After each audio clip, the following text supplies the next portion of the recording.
And welcome to another Webinar Wednesday. Today we are joined by Skip Sorrells, Field CTO, CISO at Clarity. Webinar Wednesday would like to thank our sponsor Clarity. Clarity protects the mission-critical infrastructure that underpins modern life.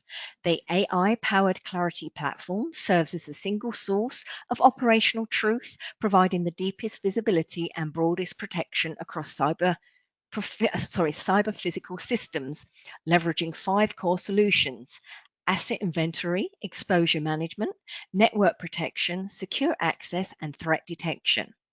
Clarity's pragmatic approach to CPS protection helps organizations reduce risk, maintain operational integrity, and meet compliance, whether in the cloud with Clarity X Dome or on-premise with Clarity Continuous Threat Detection. So to learn more, please visit clarity.com. Today's webinar, of course, is eligible for 1 CE credit from the ACI, and you can obtain your CE certificate by completing the post-webinar survey, which will be emailed 1 hour after the completion of today's webinar.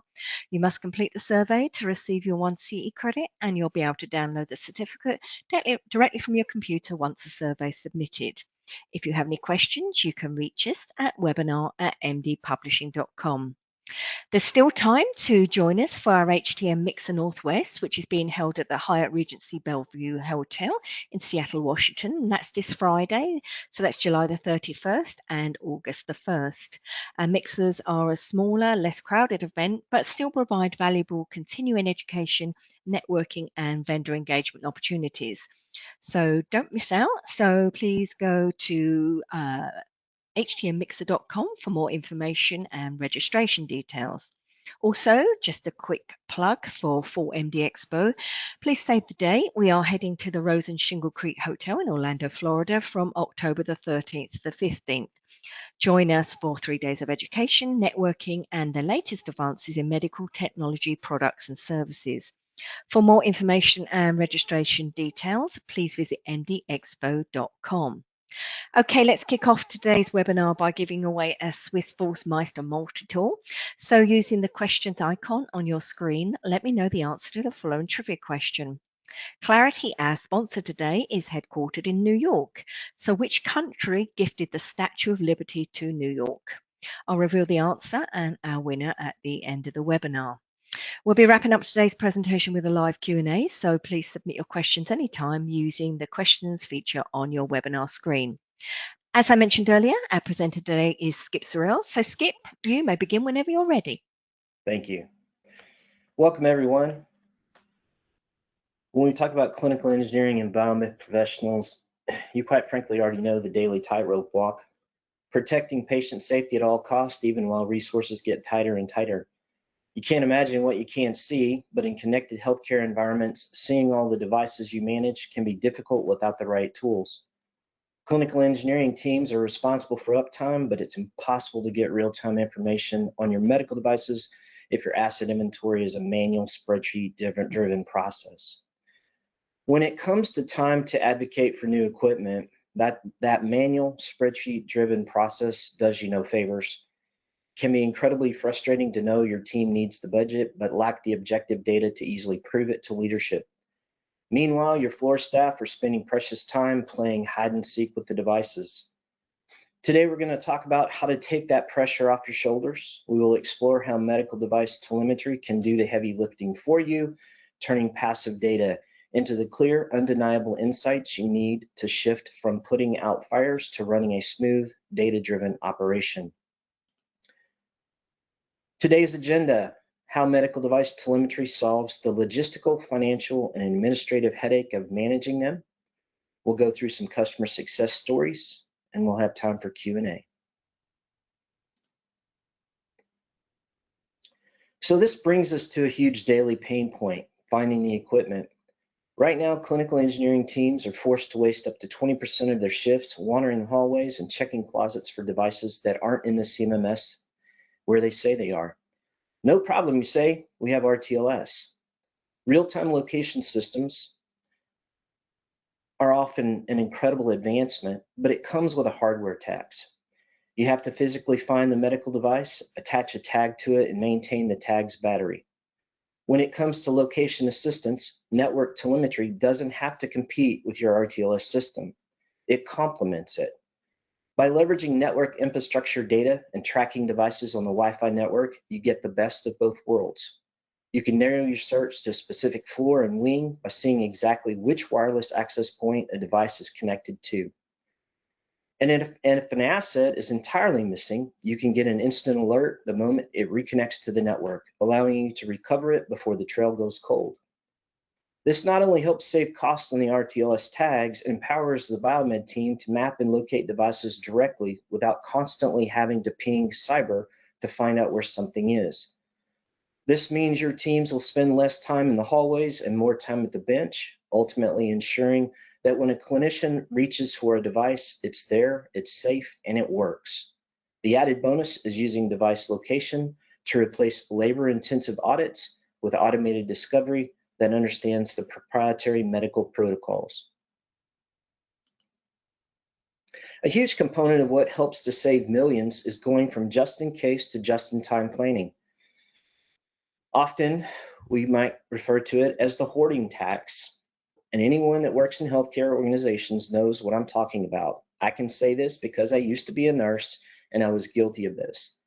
If a nurse can't find an infusion pump when they need one, it gets hidden in a broom closet or a room that's not in use with the lights off or some random place. And I'm not kidding, this used to happen all the time and it still happens today. It's just so they can find it for their next shift. The downside of that is leadership hears that there's shortages, so they buy or lease more. That's just in case planning. But look at the meter. It's only at 20% utilization. That means 80% of your capital is hanging out unused somewhere in the environment. The dashboard is the pivot point. We are moving from reactive hoarding to just-in-time planning. We are using security discovery data to tell the business exactly what we have, how much we are actually using it, and when it's going to fail. Moving beyond our own four walls, we need to evaluate how our operations compare to the rest of the industry.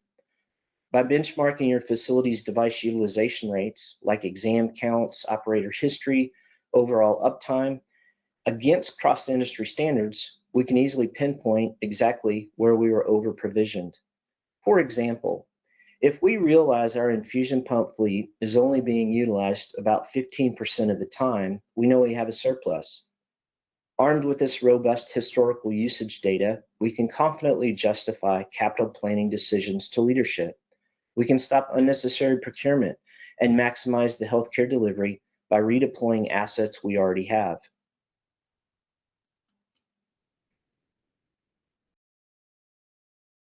Here's the ROI of that device visibility in black and white. These are actual numbers from real-world customers. And to a CFO, these aren't just biomed metrics. They are financial value drivers. They're how we can move from the idea of biomed as a cost center to clinical engineering or biomed as business intelligence. First, the 76% increase in vulnerability remediation. Why does this really matter for budget?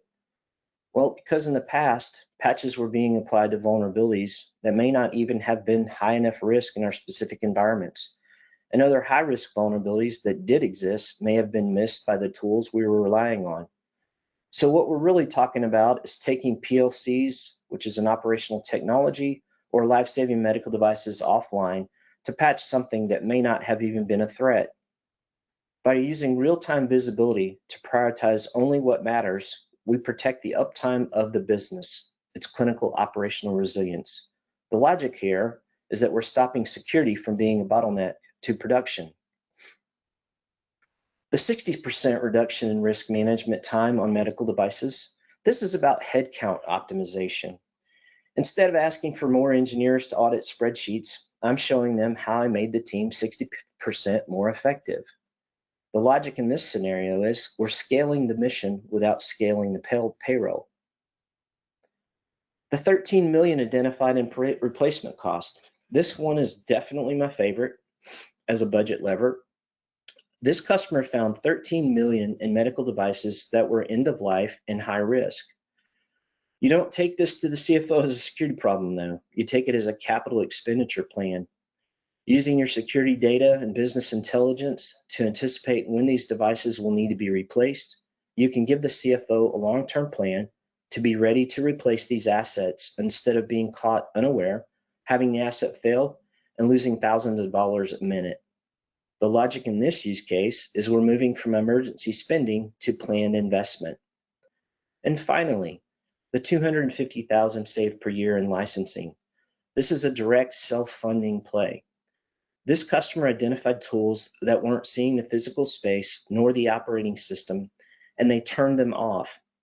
The logic in this use case, I'm paying for the new effective strategy by cutting the old ineffective waste. Medical device telemetry is a lens to show you where the business is bleeding money and where it can get more operationally efficient. When you're able to show a return on investment like this, you'll be listened to by the CFO and other budget owners.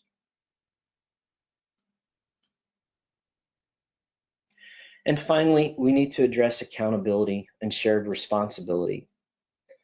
One of the worst scenarios in a hospital is having an IT representative and a clinical engineer standing in front of a clinician, both pointing fingers and saying, "That's not my responsibility." To prevent this, we must link every device to a resilient role-based owner. When a vulnerability alert comes through, there should be no confusion about who takes action. It requires playbooks, coordinated planning, and collaboration.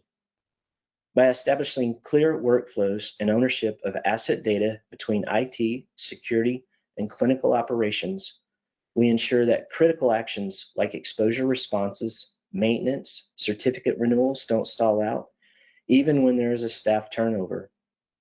This enables Biomed and InfoSec to work collaboratively as one team, united by the shared goals of patient safety, clinical continuity, and operational throughput.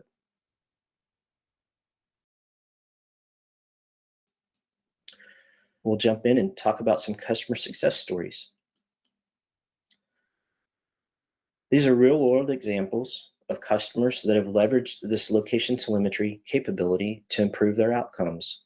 In turn, reducing the time to locate devices, a reduction in man hours through location and maintenance states or status, swifter incident response, and resolved location visibility related to newly acquired sites. Some more examples of savings. The elimination of 70% of the time spent on manual inventory, weeks saved on audit prep, lower maintenance cost, and optimization of supplier negotiations and capital planning.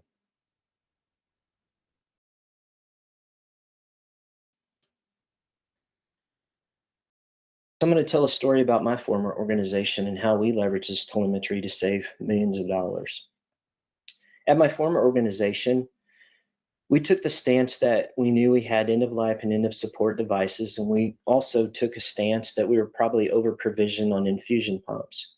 Working directly with the clinical engineering department, following their lead, but enabling them through our data, through utilization and location, we were able to identify an over provisioning of the infusion pumps and the opportunity to retire about half of the assets that were in question, resulting in a little over $5 million in savings in a little over 6 months.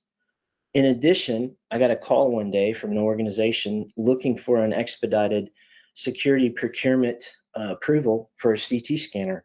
And I asked them if they had talked to our clinical engineering department and looked at an opportunity across the organization before they did a purchase. It was through this information data, we were able to identify a CT scanner that was actually not going to be retired, but it was going to be turned down because of the use of the device and the location geographically.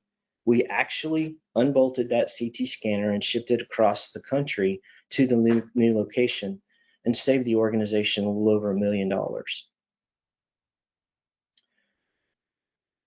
So the way we did this was by analyzing the platform data. We discovered that the infusion pump fleet was significantly over provisioned and only being utilized an average rate about 15 to 18%. And by reducing the fleet, the Biomed team saved several $1 million within the first 6 months. We also implemented a cannot locate program. This was in order to track down missing equipment that staff frequently hoarded or hid, and they used the mapping technology to find the infusion pumps beaconing off the wireless access points. In turn, the program improved their equipment location success rate from 65% to 95%. Lastly, they created a centralized and distributed depot system. They were able to establish a stock system of clean, ready-to-use infusion pumps that could be requested and delivered to nurses within 15 minutes or less. This saved staff substantial time, and the nurses no longer had to worry about hoarding or searching for devices when they needed them, and customer satisfaction grew.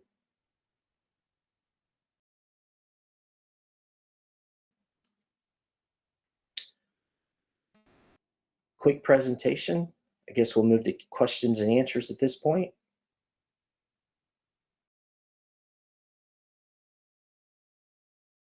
Okay, I've got a few here, Skip.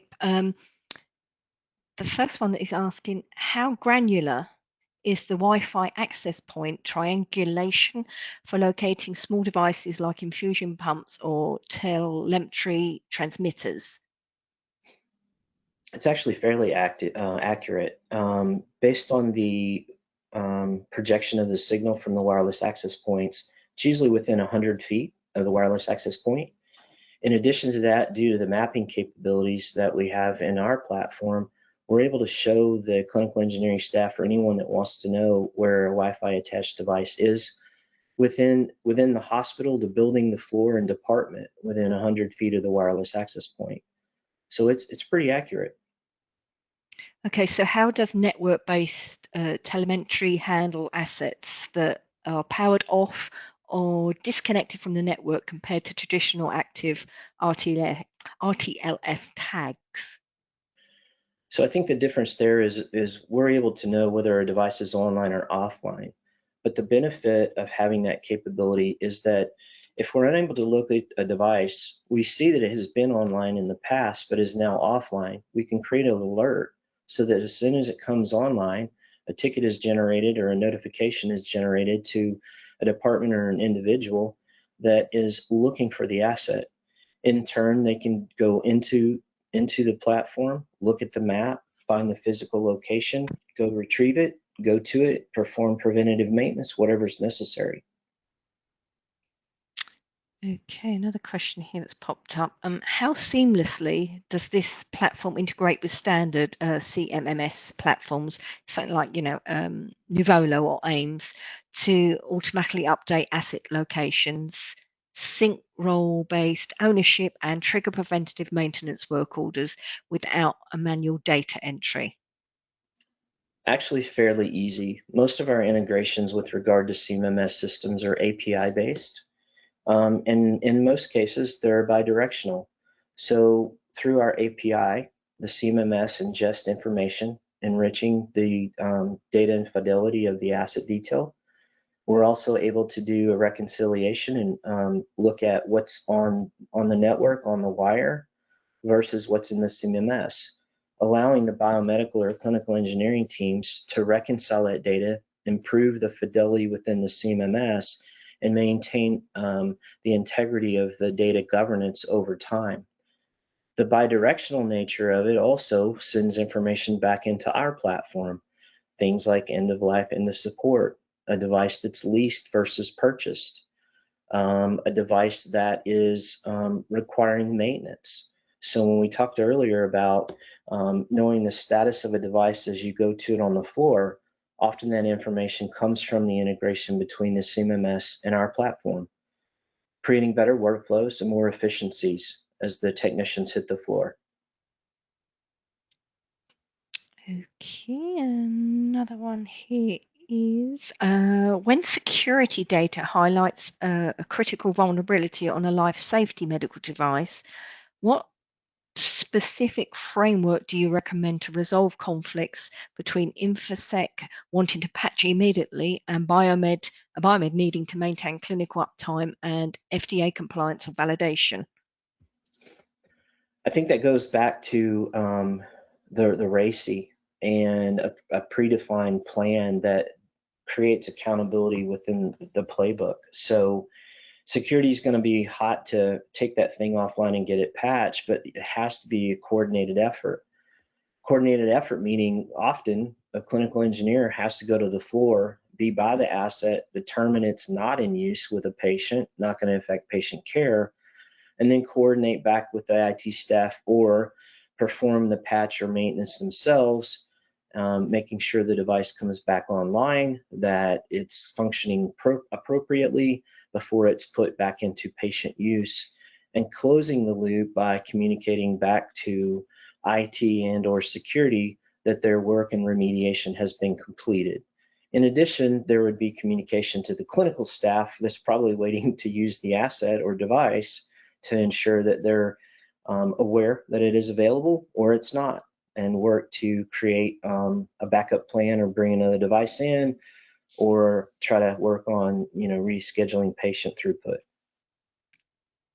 Okay, another one that's popped up is how can telemetry and device utilization data be used to justify additional HTM staffing and support resource planning? So the question was related to more staffing as a function of the data intelligence? I presume so. Okay. So I think customers that I've worked with that actually are looking at their staffing models ask the question, do we have enough? It feels like we don't have enough. Often we're able to show them through the business data how to create efficiencies and look at specific use cases. For example, I think we demonstrated a reduction of like 40 man hours just in trying to locate assets. So often we're actually able to show that staffing is probably at a manageable level. We just need to identify automation or workflows that improve the efficiencies.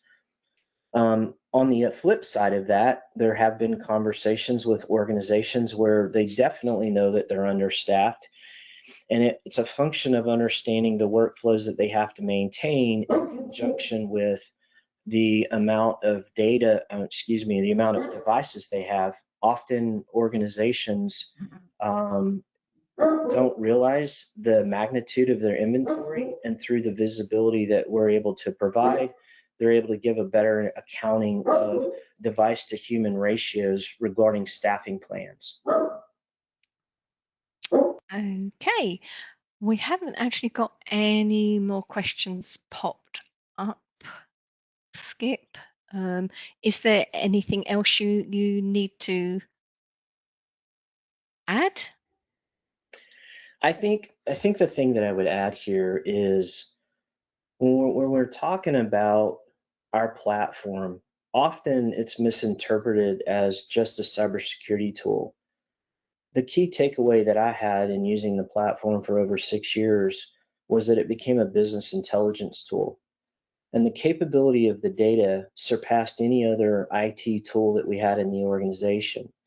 It was more robust, it was more accurate, and we could begin to go interdepartmentally and create an awareness as well as a buy-in to using the platform. Something that may not have anything to do with cyber on the forefront, but the resulting actions, say a program around a refresh.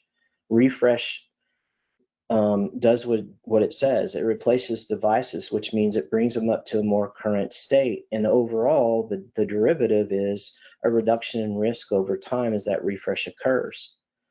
The other thing that happens, not just in clinical engineering, but again, interdepartmentally, is the opportunity to assess device count, age, versioning, and risk, and develop a business plan that says in order to reduce the risk, we have to retire some of these devices. That plays into capital planning, and also plays into better outcomes in the long run. It also improves operational resilience. Another use case is procurement. Having the information in advance to understand whether or not there are enough devices can often lead procurement down a different path. I would also tell you that the ability to look at the current risk profile of certain vendors, makes, and models can inform procurement to drive towards a different product so that when they buy it, it's more secure and less risky out of the box versus bringing things in that we already know carry risk that we would not prefer to have. So there's a whole lot of value, not just for clinical engineering, but an organization as a whole, because this is an enterprise-wide platform. Okay, well, thank you, Skip, for an informative presentation as usual. Now, if you'd like more information about today's presentation, please visit clarity.com. As promised, the answer to today's trivia question is France, so congrats to our winner, Sal Cruz in Texas. Just a quick reminder, you can obtain your certificate by completing the post-webinar survey, which will be emailed 1 hour after the completion of today's webinar. You must complete the survey to receive your 1 CE credit from the ACI, and you'll be able to download the certificate directly from your computer once the survey is submitted. If you have any questions, you can reach us at webinar@mdpublishing.com. If you've missed any of our past webinars, including any by Clarity, please visit webinarwednesday.live to view the whole webinar archive. We'll be back next week with another webinar. So again, please visit webinarwednesday.live for more details and, of course, complimentary registration. Thank you once again for your time today, and I hope you all enjoy the rest of your day.